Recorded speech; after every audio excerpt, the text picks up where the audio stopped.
কাপ্তাইতে আমরা ওয়েট করছিলাম বৃষ্টি থামার জন্য, ভাবলাম বৃষ্টি থামলে আমরা বান্দরবন ঢুকতে পারবো। তা তো হয় নাই, উল্টা মনে হলো যে বৃষ্টি আরও বেড়ে গেছে।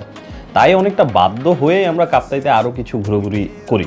আর সাথে আজকের এই ভিডিওতে করোলা ক্রস এই গাড়িটার হালকা ড্রাইভিং এক্সপিরিয়েন্স আপনাদের সাথে শেয়ার করবো।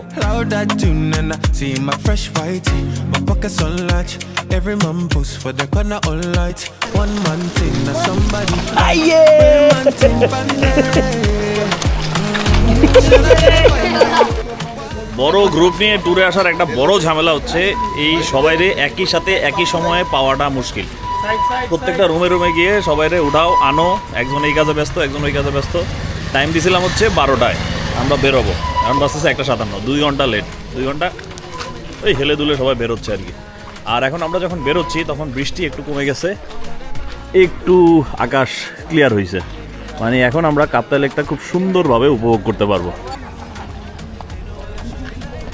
এটাই আরে খাইছে তো ভিআইপি সুবিধা ভাই।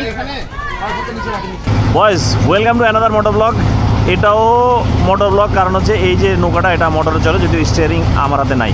তবে আপনারা দেখতে পাচ্ছেন ককপিট আর সামনে সুন্দর ভিউ। আপনাদেরকে পিওভি মোডে আরও অন্যান্য পুরো বোটের অবস্থা দেখাই। এই যে ভাই ব্রাদার সবাই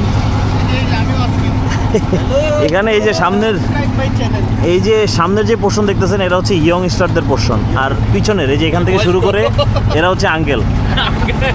এই যে সবচেয়ে বড় আঙ্কেল হচ্ছে এটা। ব্রাজিল হারাতে মন খারাপ নাকি বয়স হয়ে গেছে এই জন্য মন খারাপ?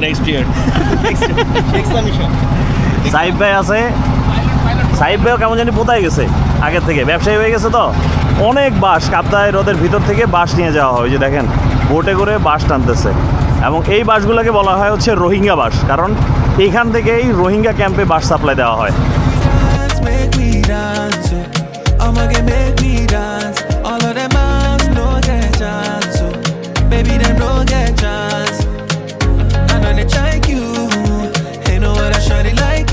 বৃষ্টি খুব বেশি পড়তেছে না, একেবারে হালকা গুড়ি গুড়ি যেটা সেটা পড়তেছে, যার ফলে একটা সুন্দর মিহি বাতাস, একেবারে সুন্দর গ্রামযুক্ত একটা বাতাস বইতেছে, যেটা নিঃশ্বাস নিয়ে মনে হচ্ছে যে ফুসফুস সতেজ হয়ে যাচ্ছে, এরকম একটা বাতাস। চারিদিকে সবুজ তো, তাই এই বাতাসটা ভালোভাবে ফিল করা যাচ্ছে। আর প্রকৃতিও ঠান্ডা। প্রায় 2 ঘন্টার একটা বোট রাইড হবে। আমরা পৌঁছাবো তারপরে হচ্ছে একটা দ্বীপে, যেখানে হচ্ছে অনেক অনেক নারিকেল গাছ আপনারা দেখতে পাবেন। ভিয়েতনামিজ স্টাইলে ওই দ্বীপটাকে নাকি সাজানো হয়েছে, আমরা গিয়ে তারপরে দেখতে পারবো। কাপ্তাই লেকে তো অসংখ্যবার আসা হয়েছে, অসংখ্য অসংখ্য জায়গা আমার ঘোরা হয়েছে, তারপরেও এখনো অনেক অনেক জায়গা বাকি আছে।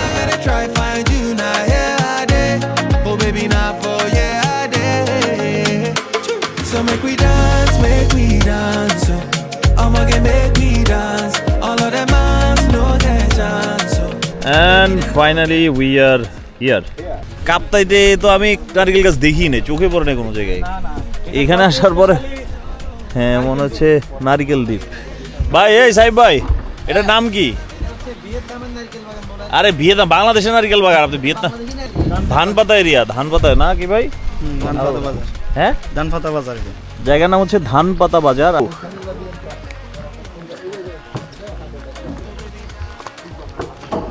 ওয়েলকাম টু ডাবের স্বর্গ।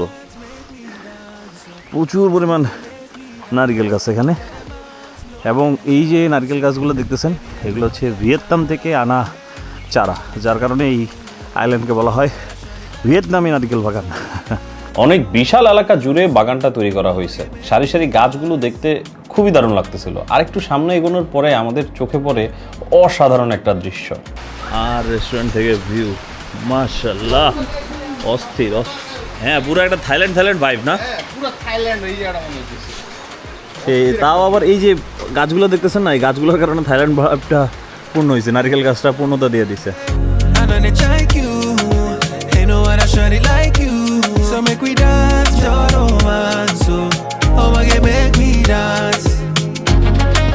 একবার পুরো আইল্যান্ড জুড়েই হচ্ছে এখানে ডাব গাছ বসানো হয়েছে। বাট দুঃখের বিষয় যে মালিক, সে আমাদেরকে ডাব খাইতে দিবে না। মালিক না, অবশ্য মালিক নাই, কর্মচারী আছে একজন পাহাড়ি, তার সাথে কমিউনিকেশনেই ঝামেলা হইতেছে, সে আমাদেরকে ডাব খাইতে দিবে না। কিন্তু এখানে ডাব বিক্রি হয়, এসে ডাব আপনি গাছ থেকে পেরেই খেতে পারবেন, এই সুযোগ সুবিধা এখানে আছে। কিন্তু আমাদেরকে খেতে দিবে না, এখন কী করবো, কিচ্ছু করার না। আর আরেকটা আফসোস নিয়ে এখান থেকে ফেরত যেতে হচ্ছে, বৃষ্টির কারণে ড্রোন শট নিতে পারতেছে না। উপর থেকে দেখতে এটা খুবই সুন্দর লাগছে, পুরোটা আইল্যান্ড আর সব ডাব গাছে ভরা। সেই আক্ষেপগুলো নিয়ে আমরা হোটেলে ব্যাক করি। তবে পরের দিন সকালে কিছুটা সময়ের জন্য বৃষ্টি থামে, তখন কাপ্তাই লেকের কিছু ড্রোন শট নিতে পারি।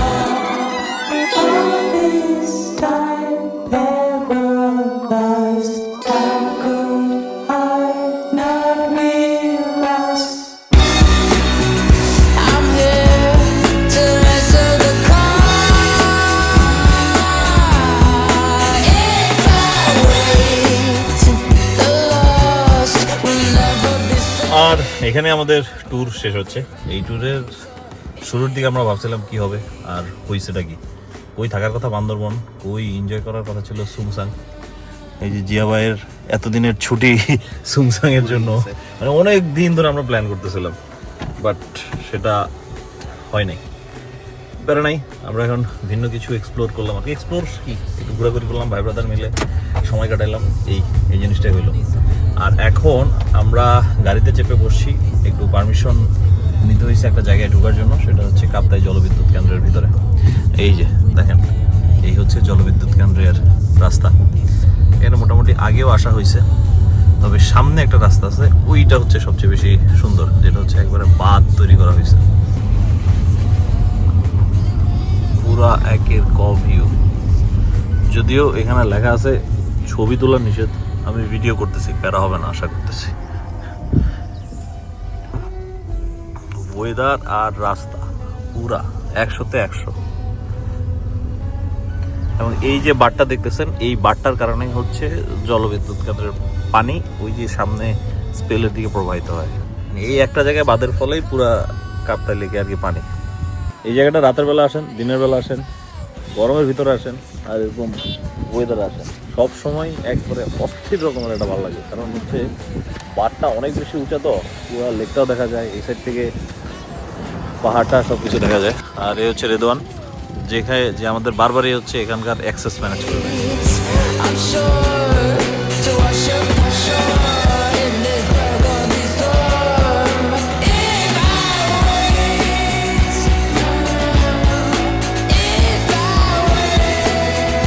আর ভাই মোহাম্মদ তকির অনেক এক্সাইটেড। হ্যাঁ, মানে এই জিনিসটা প্রথমবার যখন আমি আসছি তখন আমারই খাইছি ঘুরতেছে। হ্যাঁ, জিনিসটা সেই পাকিস্তান আমলে তৈরি হয়েছে, এখনো পর্যন্ত এটা সার্ভিস দিয়ে যাচ্ছে। আর আজকের ওয়েদারের সাথে মাখন, পুরা মাখন লাগতেছে, সেরা। এই হচ্ছে সেই টারবাইনগুলা, যেগুলো হচ্ছে এই গেটটা যখন খুলবে পানির চাপে টারবাইনগুলা ঘুরে হচ্ছে বিদ্যুৎ উৎপাদন হয়। জাতীয় গ্রিডে প্রতিদিন কতটুক যায়, মানে সর্বোচ্চ কতটুক যেতে পারে? এখন 144 চলছে, 144 করে প্রতিদিন মেগাওয়াট করে যাচ্ছে প্রতিদিন। পৃথিবী ক্ষমতা রাখে 240 মেগাওয়াট। ও, সাধারণ ট্যুরিস্টদের জন্য এই জায়গাগুলো ঢুকে অ্যালাউ না, তবে আপনাদের যদি ভিতরে কোনো ভাই ব্রাদার থাকে তাহলে অবশ্যই আপনারা ঘুরে দেখতে পারবেন। আর আমরা সেদিনই হচ্ছে ঢাকার দিকে ব্যাক করার সময় আমার বাইকটা একটা ছোট ভাই ড্রাইভ করে, আর আমি ড্রাইভ করি হচ্ছে টয়োটা করোলা ক্রস, যেটা আমার ঢাকা থেকে কাপ্তাই আসার পথেও চালানো হয়েছে। তবে আসার সময় কাপ্তাই থেকে ঢাকা পর্যন্ত পুরোটা পথই আমি ড্রাইভিং করি। Now talking about the driving experience of Corolla Cross, প্রথমেই যে জিনিসটা আমার মেনশন করতেই হবে সেটা হচ্ছে সব কিছুর মধ্যে একটা স্মুথনেস আপনি পাবেন। স্টিয়ারিং থেকে শুরু করে সিটিং কমফোর্ট, তার পরবর্তীতে সাসপেনশন, সব কিছুর মধ্যে একটা স্মুথনেস বা কমফোর্টেবল ফিলিংস আপনাকে করোলা ক্রস দিবে। আর তার পরবর্তীতে এটা করোলা ক্রস আমি প্রথমবারের মতোই চালাচ্ছি। এর আগে করোলা ক্রস আমার বসা হয়েছে, কিন্তু নিজে ড্রাইভিং করা হয় নাই। করোলা ক্রস প্রথম যখন হাতে নিয়েছি তখন থেকেই ড্রাইভিং করে একটা কনফিডেন্স ফিল হচ্ছিল, একদমই ফিলই হচ্ছিল না যে গাড়িটা আমি প্রথমবারের মতো চালাচ্ছি।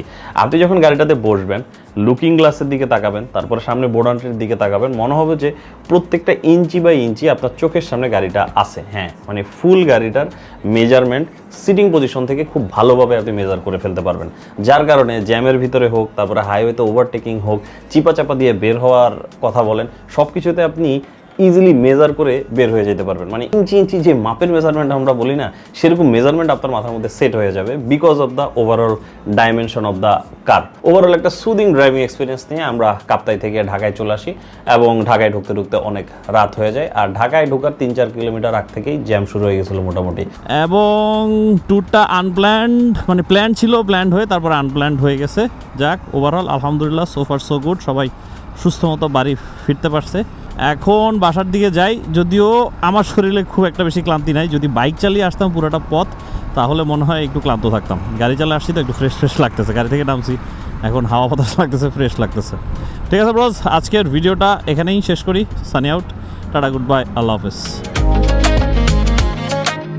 অনেক মজা হচ্ছে, চা খাচ্ছি। বিয়ার ভিডিও সবাই বলছে সিরিয়ালে।